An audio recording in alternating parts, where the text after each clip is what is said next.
आज के दिन से सारे दुनिया को क्या मैसेज देता है पाकिस्तान? सब्सक्राइब करें और बेल दबाएं ताकि कोई खबर रह न जाए। जलमदिन शुएब साहब, आपको मेरी आवाज आ रही है, ये बताइए कि इस आज के दिन से सारे दुनिया को क्या मैसेज देता है पाकिस्तान? देखिए जी, सबसे ज्यादा इंपॉर्टेंट चीज यह है कि पाकिस्तान की रिजॉल्व, आपको पता है कि जब इंडिया ने बालाकोट पे हमला किया तो हमारा कोई नुकसान नहीं हुआ था। हमें अमेरिका ने कहा कि आपका कोई नुकसान नहीं हुआ, अभी आप इसका रिटेलिएट ना करें, जवाब ना दें जी। लेकिन कहा कि अगर उन नुकसान नहीं हुआ तो उनके जहाज तो इधर आए ना, यानी हमारी सॉवरेनिटी को वायलेट किया उन्होंने। तो ये मैसेज है पूरी दुनिया को कि हमारी सॉवरेनिटी हमारे लिए सबसे ज्यादा अजीज है। नुकसान होना ना होना अलग बात है, अगर हमारा नुकसान होता हम उनसे जाके कई गुना ज्यादा इनका करके आते। हमने यही कहा कि जब इन्होंने वायलेट किया हमारी सॉवरेनिटी, तो इसका जवाब हर हालत में दिया जाएगा, ये हो नहीं सकता कि हम ना दें। तो दुनिया को हमारी ये रिजॉल्व पता लग जाना चाहिए कि अगर सॉवरेनिटी पाकिस्तान की किसी ने वायलेट करने की कोशिश की तो उसको भरपूर जवाब दिया जाएगा, उसको सबक सिखाया जाएगा और पूरा बदला लिया जाएगा। पूरा बदला लिया जाएगा। अच्छा, ये जो जुमला है जो आज सबसे ज्यादा सुना जा रहा है, बार बार वो क्लिप देखा जा रहा है, टी इज फैंटास्टिक, इससे हिंदुस्तान को क्या फील होता है और पाकिस्तान को जो प्राउड फील होता है, आप इसको अपने अंदाज में क्या फील करते हैं? As a general, as a जवान किस तरह से सोच रहे होंगे, ऑफिसर्स किस तरह सोच रहे होंगे, आज फौजी जवान को ऑफिसर्स की फीलिंग क्या है? देखिए, हर वो लम्हा जिसमें आप अपने वतन के लिए कुर्बानियां देते हैं या वतन के लिए उसकी शान शौकत में इजाफा करते हैं या वतन के लिए कोई फतूहात हासिल करते हैं, ये आपके लिए आपका जज्बा बढ़ाने का और हमेशा एक फख्र का मौका होता है और फख्र की बात होती है जिसका जिक्र रहता है, तस्कर रहता है, तारीख इसी तरह लिखी जाती है कौमों की। लिहाजा ये चैप्टर आपका एक सुनहरा बाब है जो कि हमेशा दी फैंटास्टिक के नाम से हो या किसी नाम से हो, ये सुनहरा बाब रहेगा और ये हमेशा के लिए एक मैसेज, जैसे मैंने पहले कहा, ये दुनिया को जाता रहेगा कि पाकिस्तान एक जिंदा कौम है और वो अपनी सॉवरेनिटी का दिफा करना जानती है। अच्छा सर, एक और बहुत अहम चीज है, हमने लोग कहते हैं कि क्यों अभिनंदन को वापस कर दिया, आखिर ऐसा क्यों किया? उसको कैदी बना के रखते, उसको पकड़ लिया था, उसके साथ जो हुआ, उसके स्टेटमेंट, उसके इंटरव्यूज अपनी जगह पर हैं, लेकिन उसको क्यों छोड़ा? और जब वापस गए तो हिंदुस्तान ने नक्शा ही बदल दिया, वो उसको अवार्ड दे रहे हैं, वो यहाँ से जिस तरह से पिटा है, जिस तरह से पकड़ा गया है, जो उसके साथ हुआ है और जो उसने पाक फौज के लिए जुमले कहे, जितनी तारीफ की, हिंदुस्तान के अंदर सिनेरियो बदल गया। अगर वो हमारे पास ही रहता तो ये मंजरनामा नहीं होता, उसको प्रमोशन नहीं मिलती, उसको अवार्ड नहीं मिलते, आखिर ये स्टेप क्यों उठाना पड़ा? देखिए, जहां तक जिनेवा कन्वेंशन का ताल्लुक है, कैदी बिल आखिर वापस करने होते हैं, किसी मायदे के तहत हो या आप अंडरस्टैंडिंग के तहत वैसे कर दें। कैदी जो है, जब आपने डिक्लेयर कर दिया कि हमारे पास फलां कैदी है, तो उसको हमेशा के लिए रखा नहीं जा सकता। लेकिन एक जज्बा, रहमदिली का जज्बा, या आप कह लीजिए कि ह्यूमैनिटेरियन सोच आपकी, कि आप एक आदमी को बर वक्त जल्दी रिहा कर देते हैं, ये सोचते हुए कि 6 महीने बाद या 4 महीने बाद भी तो करना है, आज कर आप एक दूसरे को एक अच्छा जेस्चर दे सकते हैं, वो काम किया, जबकि किसी न किसी वक्त तो आपने उसको वापस करना था।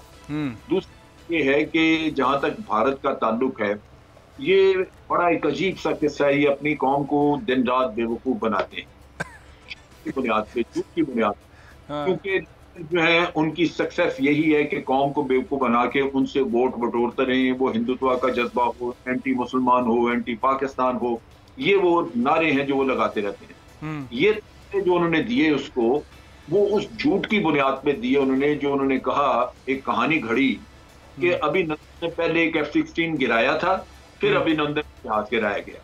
अब वो F-16 वाला थ्योरी जो है वो ये अपने लोगों में तो ये चला सके, लेकिन बाहर से अक्सर लोगों ने, बल्कि आप देखिए कि वो मेरा ख्याल है वो उसका क्रिस्टीन फेयर है जो कि जर्नलिस्ट है अमेरिकन, वो इनके यहाँ आई हुई थी, इनकी एयरफोर्स ने एक सेमिनार कराया हुआ था, तो उसमें उसने बड़े सख्त कलिमात किए। उसने कहा कि बहुत हो गया, झूठ ना बोलें, हमने सारी पाकिस्तान की चेक की है, कोई F-16 आप लोगों ने नहीं गिराया, ये झूठ बोलते हैं और इनके मुंह लग। लेकिन इस सारी जो लान तान सुनने के बाद भी ये तमगे देते हैं, क्योंकि इनके अवाम जो है वो बेवकूफ बनना पसंद करते हैं, वो चाहते हैं कि उनको बेवकूफ बनाया जाए, वो ऐसी बातें इनके मुंह से सुनना चाहते हैं जिससे उनके दिल को सुकून मिले और उस दुनिया से बाहर नहीं आना चाहते।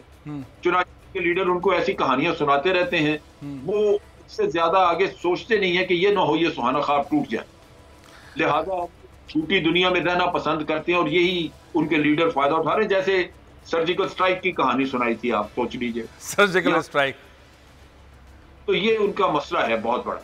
अच्छा जलील साहब, ये बताएं कि इस वक्त जो हिंदुस्तान के अंदर हुकूमत है और वो जिस अंदाज के अंदर अपनी कौम को लेकर चल रही है और पाकिस्तान के साथ जो बर्ताव कर रही है, हर वक्त एक ख़तरा लगा रहता है, हर वक्त एक एनवायरनमेंट जो हिंदुस्तान के अंदर मुसलमान हैं उनके लिए, खुसूसन अक़लियतों के लिए, सब अक़लियतों के लिए जो एक माहौल उन्होंने बनाया हुआ है, और एक प्रेशर फील रहता है ऑलवेज कि हमारे दोस्ताना या ऐसे कोई हमसाया वाले ताल्लुकात नहीं है तो कोई चीज़ भी पाकिस्तान के साथ कोई भी ऐसी जो है वो अहमकाना हरकत हिंदुस्तान कर सकता है।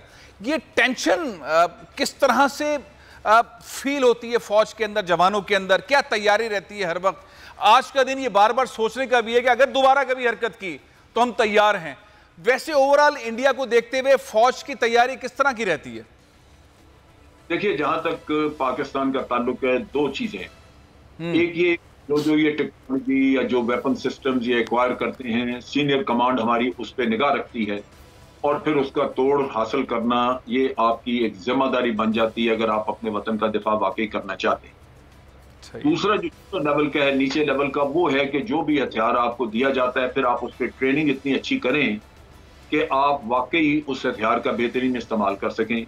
जो अच्छी आर्मी होती है जिसकी ट्रेनिंग बेहतर होती है, वही, जैसे ये कहते हैं हमेशा कि it is not the gun but it is the man behind the gun which matters. जो मैन बिहाइंड द गन है, अगर वो गन को इस्तेमाल ही नहीं करना जानता तो फिर उसके लिए बड़ा मुश्किल हो जाता है कि वो जंग जीत सके। लिहाजा आपकी टाइम में सारी तवज्जो इस बात पे रहती है कि आपकी ट्रेनिंग बेहतरीन हो, आप बैटल हार्डन हो, आप अपनी आंखों से अपने साथी शहीद होते देखें, खून बहता देखें, तो तब भी आपके हौसले पस्त न हो, बुलंद रहें। ये वो चीजें हैं जो कि आपको फिर जंग में काम आती हैं। तो इस वजह से हमारा फोकस यही रहता है। अभी आप देखिए कि जो ये आप जो जिस मरहले की पुलवामा के इंसिडेंट के बाद के इवेंट्स की बात कर रहे हैं, आपको कि उस वक्त मोदी साहब ने तकरीर की थी, एक अपने लोगों को एड्रेस कर रहे थे, उसमें उन्होंने कहा था कि आज मुझे राफेल प्यारे याद आए। जी, भी आ गए, 400 भी आ गया। तो पाकिस्तान कुछ सोया हुआ नहीं है। इसमें जो ये डेवलपमेंट हुई है, पाकिस्तान ने उसका तोड़ किया है। हमारा सीनियर लेवल पे यही काम है कि आप वेपन सिस्टम्स में, टेक्नोलॉजी में मारना खाएं और फिर अंडर कमांड लोगों को ट्रेनिंग उन वेपन सिस्टम से इतनी अच्छी कराएं कि वो वाकई उसको इस्तेमाल कर सकें। सब्सक्राइब करें और बेल दबाएं ताकि कोई खबर रह न जाए।